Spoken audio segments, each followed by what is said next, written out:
Hey friend, welcome to the Daily Hope. Lindsay here, good to be with you. Our verse for today comes from the book of Ecclesiastes. So these words are penned by Solomon, who really had it all. He asked for all of the wisdom in the world and God gave it to him. He had great riches, great splendor, yet he was unsatisfied. And so a lot of the book of Ecclesiastes is a little bit written by somebody who's a bit depressed, a bit let down by what the world has to offer. So in Ecclesiastes 3:11, Solomon tells us this: He, meaning God, has made everything beautiful in its time. He has also set eternity in the human heart, yet no one can fathom what God has done from beginning to end. There's a few things going on here, and this is the verse that follows the verses about how there's a season for everything. But the first part of this says, God has made everything beautiful in its time, which means that there's a waiting and a process that's happening that God created, that he's doing a work and he's at work. And often we want what we want now, and we want to see things the way they're meant to be right now. But Scripture's telling us that God makes everything beautiful in its own time, meaning he honors each thing and the timing that it needs to be made beautiful.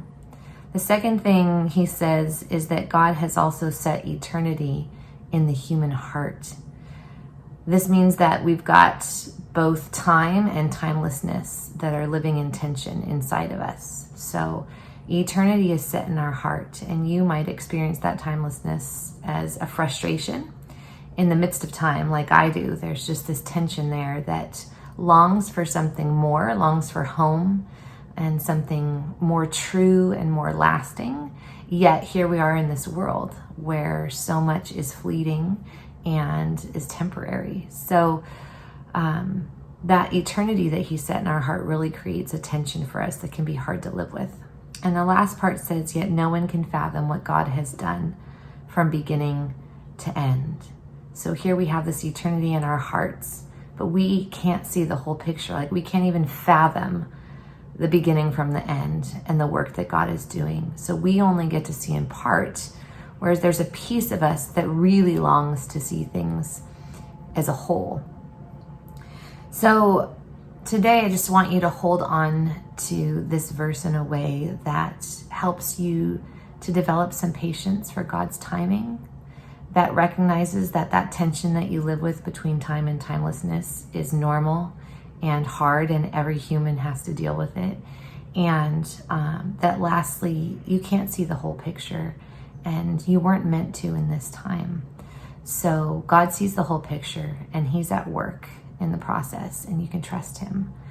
There's this part of the serenity prayer that I always hold on to, because I long for things to be good and happy and well, and often things aren't good and happy and well in this world.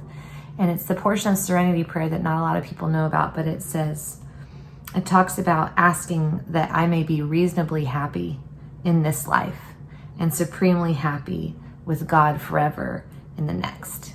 And for me, that helps me to have a realistic expectation for this life, and recognizing that ultimate happiness isn't to be found here. But there is a reasonable happiness to have as we walk with Jesus now.